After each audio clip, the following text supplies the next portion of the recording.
Halo Sobat Mania, kembali lagi di BRC Official, ada kabar menarik nih mengenai tampil di Piala Presiden 2024, PSM Makassar memainkan sejumlah rekrutan barunya.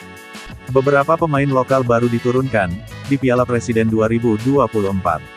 Bahkan dua di antaranya yakni Syahrul Lassinari dan Abdul Rahman cukup menyita perhatian.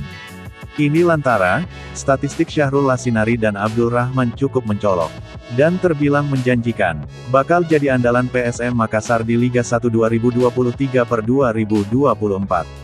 Adapun pemain PSM Makassar yang mendapat kesempatan bermain di Piala Presiden 2024, selain Syahrul Lassinari dan Abdul Rahman, yakni Hilmansyah dan Fahrul Aditya. Hilmansyah dipercaya mengawal gawang PSM Makassar di dua laga Piala Presiden. Sayang kiper 27 tahun itu tak mampu mencatatkan clean sheet. Gawangnya kebobolan 3 gol. 2 gol bersarang ketika lawan Persib Bandung, melalui Ciro Alvis dan rekan setimnya sendiri Nermin Haljeta. 1 gol lagi ketika imbang 1-1 lawan Borneo FC. Gol Dika Kuswardani ke gawang Hilmansyah di menit akhir pertandingan memupus harapan PSM Makassar.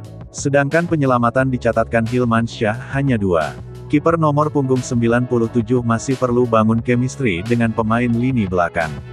Sementara Syahrul Lassinari mencuri perhatian. Ia 2 kali menjadi starter. Ex Persikabo 1973 itu, mampu menggeser posisi Dava Salman. Syahrul Lassinari kuat bertahan dan berani berduel. Dibuktikan dengan 10 intercept, 7 tackle, dan 1 sapuan dibukukan. Tak hanya itu, bek berusia 24 tahun ini berani overlape.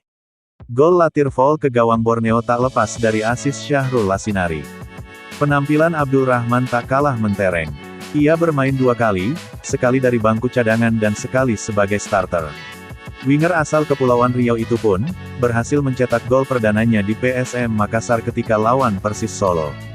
Gol tersebut menghindarkan ayam jantan dari timur dari kekalahan. Memaksa pertandingan berakhir 2-2. Abdul Rahman menjadi winger agresif. Pemain berlatar belakang TNI berani menusuk ke kotak penalti lawan. Sebanyak 3 tembakan dilepaskan, 2 tembakan tepat sasaran. Terakhir ada nama Fahrul Aditya. Fahrul bermain di 2 laga, tapi sebagai pemain pengganti di menit akhir pertandingan. Jebolan Akademi Bayangkara itu masih sulit menggeser Akbar Tanjung, Ananda Raihan dan M. Arfan di lapangan tengah. Kendati demikian, Bernardo Tavares sepertinya menyiapkan Fahrul sebagai suksesor Akbar Tanjung. Secara gaya permainan keduanya hampir sama. Punya ketenangan keluar dari tekanan dan umpan lambungnya cukup bagus. Sementara 3 pemain lokal baru belum mendapat kesempatan bermain di Piala Presiden, yaitu Dimas Soekarno, Rizal dan Muhammad Arham Darmawan. Ketiganya masih perlu kerja ekstra menembus skuad utama PSM Makassar. Nah itu dia sobat untuk update kabar hari ini. Bagaimana pendapat kalian sobat? Tulis pendapat kalian di kolom komentar ya sobat, dan jangan lupa like, komen dan subscribe.